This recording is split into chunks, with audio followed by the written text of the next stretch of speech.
시스템에 대해서 언급을 했었고요. 이런 용접 품질 시스템은 자, 매뉴얼부터 그리고 프로시저, 인스트럭션, 하부 구조로 이어지는 건데 밑으로 갈수록 실제 실행입니다. 그죠? 그래서 이거는 실제 행위를 한다. 품질 관리적인 측면이고요. 위로 올라갈수록 저희는 품질 시스템적으로 관리한다. 그리고 품질 보증을 한다라는 개념으로 가는 겁니다. 그래서 위쪽에 있을 때는 전반적인 개념을 가지고 얘기하고요. 아래쪽으로 내려올수록 어떤 임무가 부여되고 그 임무가 부여된 걸 실행을 함으로써 품질이 만들어진다라는 개념으로 말씀드렸어요. 그리고 그 개념 안에는 내부적인 거, 외부적인 거 이렇게 얘기를 했었고요. 우선 공장 설비라든지 장비와 관련된 거, 인력과 관련된 거. 그 인력도 우리는 나눴어요. 용접사라고 하는 작업자와 용접 관리자라고 하는 관리자인 개념.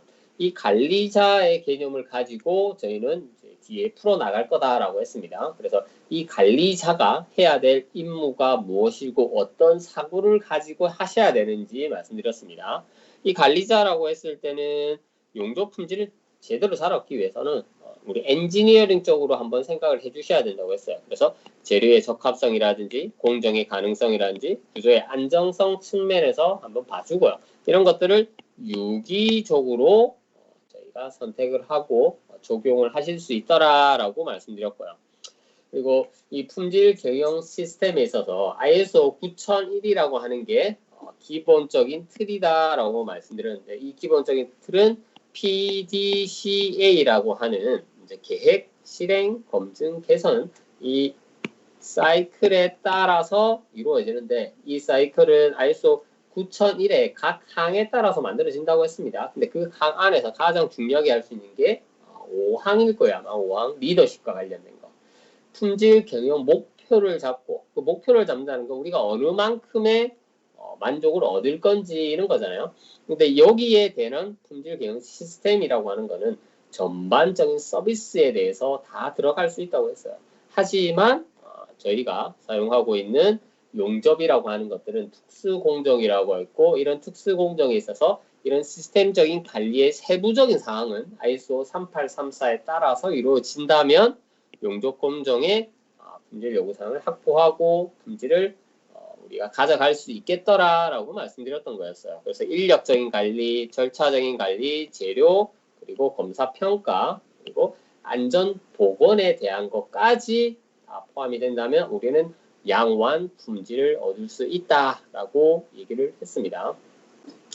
자, 지금 저희가 포커스로 맞춰서 하는 거는 인력에 대해서 그리고 그 인력에서도 관리자적인 개념을 가지고 좀 얘기를 하고 있는 겁니다. 그럼 이 관리자가 어떤 요소를 관리를 해야 되느냐라고 했을 때는 S3834에 열거되어 있는 이런 요소들을 우리가 관리를 하셔야 됩니다라고 볼 수 있습니다. 그래서 이 임무와 그리고 해야 될 세부적인 사항에 대해서는 ISO 14731에 특히 좀 더 세분화되어 있기는 합니다. 근데 그 내용이 지금 ISO 3834에 다 같이 언급되어 있다라고 보시면 돼요. 자, ISO 3834라고 했을 때는 이제 품질 사항에 대해서 리카이먼트 사항인데 요구 사항인데 이 요구 사항은 등급에 따라서 다릅니다. 뭐 예를 들어서 얘가 1등급, 2등급, 3등급으로 이렇게 구분을 할 수 있다고 하면 등급이 높을수록 보면 조금 더 까다롭다라고 보시면 돼요. 여기 보면 뭔가 적어놓은 게 좀 더 세분화되고 많이 적어놓은 것을 예를 들어서 레코드 require라고 있는 파트가 있고요. 이쪽은 maybe require라고 있는 것도 있고요. not require라고도 있는 게 있습니다. 하나는 필수적인 거고요. 하나는 뭐 할 수도 있다고요. 하나는 뭐 필요하지 않다라고 했어요. 자, 등급이 올라갈수록 뭔가 이렇게 require라고 해놓는 사항이 더 많다라고 보시면 돼요. 등급이 올라가면서록 관리해야 될 포인트가 많고요. 이렇게 관리돼야 될 포인트가 많다라는 건 얘가 나중에 위험성을 내포하고 있기 때문에 뭔가 파괴됐을 때 인적 피해라든지 물적 피해라든지 환경적 피해라든지 굉장히 크게 가져갈 수 있는 것들은 우리가 품질을 좀 더 까다롭게 관리를 하셔야 된다는 거. 이렇게 관리하는 요소가 세분화돼서 언급이 되어 있습니다. 그럼 이 언급되어 있는 내용들을 간단히 한번 더 정리를 해 놓은 게 있어요. 여기서 한번 봐보시면 우선 요구사항에 대한 검토사항이 있고요. 그리고 기술적 사항에 대한 검토, 외주계약, 그러니까 하도급에 대해서 검토를 하는 것도 있고요. 그리고 용접사와 들 수 있습니다. 그 사람에 대한 자격 여건이라든지, 그리고 관리자에 대한 사항이라든지, 뭐 검사와 시험 요원에 대한 사항이라든지, 그리고 생산 및 시험 장비에 대한 사항, 그리고 장비의 유지 보수에 대한 사항, 그리고 장비 종류에 대한 사항, 기획, 그리고 용접 절차 시방서, 그리고 용접 시공에 대한 거, 그리고 소모제, 용접봉 이런 거 들 수 있죠. 그리고 재료, 철판이라든지 이런 머테리얼에 대한 사항까지, 그리고 이것들에 대해서 보관이라든지, 그리고 뭔가 제작 후에 후열 처리가 있다면 후열 처리에 대한 사항, 그리고 용접 전, 중, 후 검사에 대한 사항, 그리고 부적합에 대한 수정 사항, 뭐 측정이라든지 검사, 시험 장비 교정과 유효성에 대한 사항, 그리고 공정의 뭐 식별에 대한 사항. 식별이라고 하는 건 이 제품이 그 다음 공정으로 갔었을 때도 이 제품이 어디서부터 어떻게 흐름이 이어지는지에 대해서 확인이 가능하게 만들어주는 겁니다. 이렇게 확인을 할 수 있다면 어떤 공정에서 뭐가 문제가 됐고, 그리고 여기에 대해서 시정 조치는 어떻게 할 수 있다라는 걸 계속 따라가면서 관리를 할 수 있기 때문에 식별에 대한 사항, 이것들은 추적성 그리고 품질 기록과 관련해서도 같이 한번 보시게 될 거예요. 우선 뭐 다른 거야. 용접에서는 용접사와 자동 용접사가 이렇게 들 수 있습니다. 그 사람에 대한 자격 여건이라든지, 그리고 관리자에 대한 사항이라든지, 뭐 검사와 시험 요원에 대한 사항이라든지, 그리고 생산 및 시험 장비에 대한 사항, 그리고 장비의 유지 보수에 대한 사항, 그리고 장비 종류에 대한 사항, 기획, 그리고 용접 절차 시방서, 그리고 용접 시공에 대한 거, 그리고 소모제, 용접봉 이런 거 들 수 있죠. 그리고 재료, 철판이라든지 이런 머테리얼에 대한 사항까지, 그리고 이것들에 대해서 보관이라든지, 그리고 뭔가 제작 후에 후열 처리가 있다면 후열 처리에 대한 사항, 그리고 용접 전, 중, 후 검사에 대한 사항, 그리고 부적합에 대한 수정 사항, 뭐 측정이라든지 검사, 시험 장비 교정과 유효성에 대한 사항, 그리고 공정의 뭐 식별에 대한 사항. 식별이라고 하는 건 이 제품이 그 다음 공정으로 갔었을 때도 이 제품이 어디서부터 어떻게 흐름이 이어지는지에 대해서 확인이 가능하게 만들어주는 겁니다. 이렇게 확인을 할 수 있다면 어떤 공정에서 뭐가 문제가 됐고, 그리고 여기에 대해서 시정 조치는 어떻게 할 수 있다라는 걸 계속 따라가면서 관리를 할 수 있기 때문에 식별에 대한 사항, 이것들은 추적성 그리고 품질 기록과 관련해서도 같이 한번 보시게 될 거예요. 우선 뭐 다른 거는 차차 하더라도 IS 38342에 대해서 3834입니다. 8이 하나씩 더 들어갔네요. 자, 여기서 2에 대한 사항과 4에 대한 사항, 이 두 가지를 한번 비교하면서 볼게요. 자, 요구사항에 대한 검토입니다. 검토. 검토는 우리가 뭔가 만들기 전에 다 하긴 해야죠. 그렇죠? 이 요구사항은 뭐 규격이 될 수도 있고요. 그리고 뭐 고객이 요구했던 우리 제품을 이렇게 해주세요라고 했던 특별한 요구사항들이 있을 거예요. 그런 요구사항은 뭐 기본적인 것들이 있을 거고, 그리고 기술적인 사항이 있을 거예요. 그럼 이런 기술적인 사항을 검토를 하고, 이 검토를 했을 때 우리가 어떤 사항은 기록이 필요할 때도 있고요. 또는 기록이 필요하지 않을 때도 있어요. 사실 IS 3834-4라고 했던 아주 위험성이 크지 않은 이런 제품에 대해서는 뭐 기술적 사항까지 크게 나갈 게 별로 없긴 합니다. 근데 좀 IS 3834-2라고 하는 제품군들, 여기는 뭐 터졌을 때 크게 문제가 될 수 있는 것들, 대부분 국내에서 만들어서 수출한다 라고 하면 IS 3834-2가 대부분일 거예요. IS 3834-4라고 할 수 있는 이런 제품군들 같은 경우는 아주 간단한 제품들이고, 이걸로 인해서 뭔가 문제가 될 수 있는 게 아니기 때문에 뭐 찍어내듯이 뭐 대충 만들어 해도 되거든요. 그래서 기술력이 요구하는 것들도 아니고요. 그래서 이런 기록이 불필요하기도 하고요. 그리고 용접사라든지 그리고 용접 절차 시방서라든지 이런 것들에 대해서는 우리가 작업을 할 때 이렇게 작업을 하면 결함이 안 생길 거예요 라고 제시된 거잖아요. 이렇게 제시된 것들은 자격이 요구되고 있고요.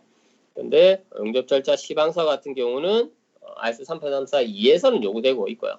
근데 ISO 38344에서는 요구되고 있지는 않습니다. 다만 이 WPS가 가지고는 있어야 돼요. 그래서 뭔가 우리 용접을 이렇게 할 거다라고 하면 어떻게 하세요라고 제시되는 문서는 항상 있고요. 근데 그 근거가 되는 이거 어떻게 하세요를 어떻게 만들었죠? 라고 하는 PQR이라고 하는 추가적인 문서가 있어요. 그래서 이 WPS는 그냥 뚝 튀어나오는 게 아니라 이런 PQR이라는 문서를 가지고 태어나는데 ISO 334-2라고 하는 좀 까다로운 이런 제품을 만들 때는 이게 어떻게 하세요? 그리고 이게 어떤 근거로 해서 나왔습니다. 그까지 요구가 되고요. 하지만 ISO 384-4라고 하면 어떻게 하세요? 근데 어떻게 해서 그게 나왔어요? 그냥 옆집에서 빌려왔어요 해도 이거는 가능하다라는 거예요. 그래서 근거에 대해서 우리가 확보하고 있냐, 확보하고 있지 않냐 이런 것도 좀 차이가 있을 수 있습니다. 그럼 모재 보관이라든지 용접 후 열처리라든지 이런 것들도 각 작업을 하면서 이거에 대해서 기록이라든지 절차서가 요구되는 경우가 있고요. 요구하지 않는 경우가 있습니다. 자, 몇몇 케이스만 살펴봤는데 이 케이스만 보더라도 우리가 어떤 식으로 흐름을 가지고 있다라고 한번 볼 수 있을 겁니다. 자, ISO 3834-2라고 하는 좀 까다로운 제품을 만든다라고 했을 때 국내에서 만들어서 대부분 수출하는 것들 국내에서 뭔가 큰 제품을 한다라고 하면 대부분 ISO 3834-2라고 볼 수 있고요.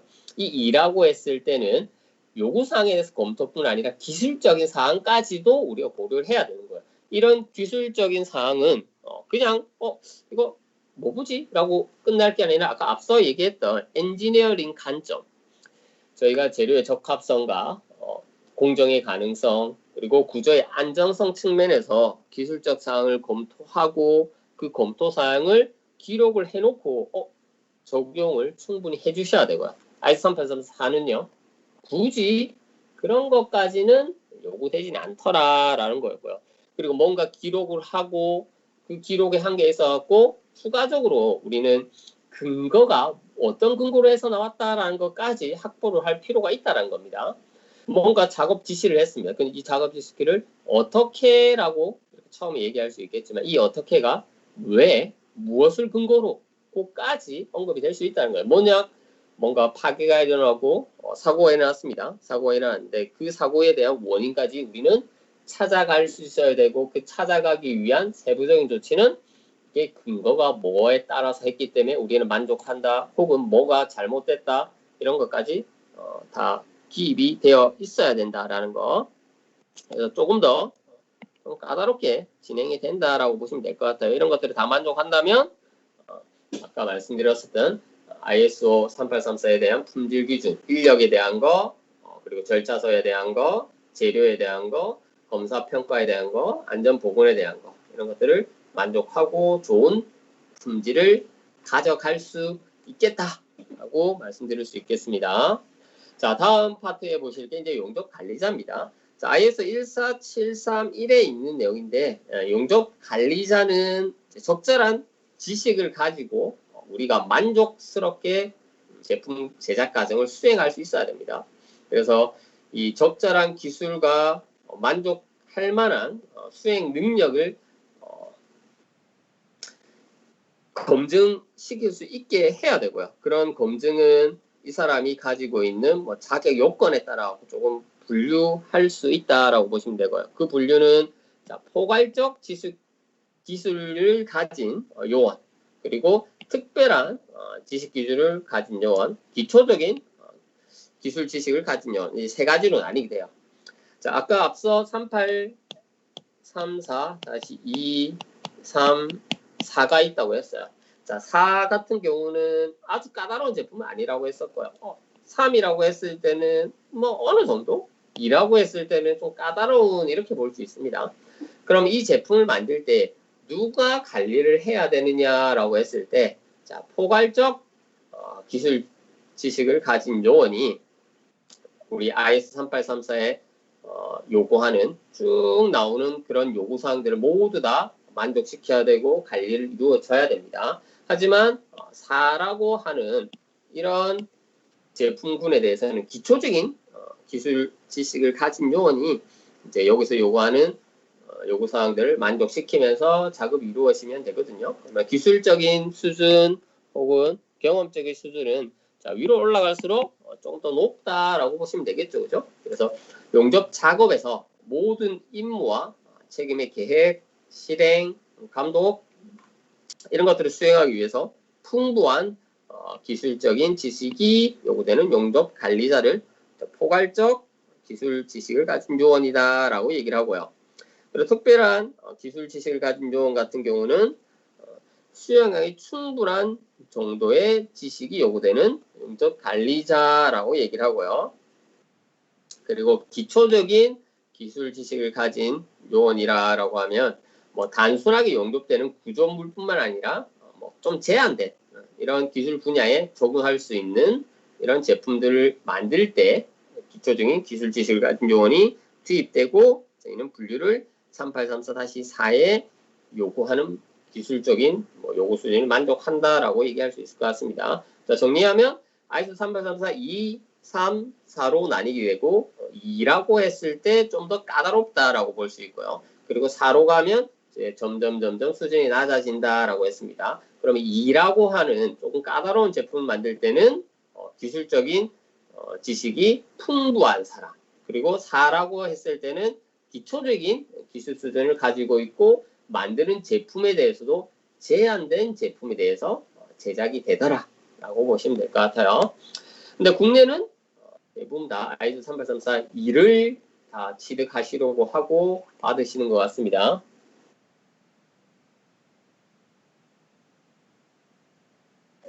네, 혹시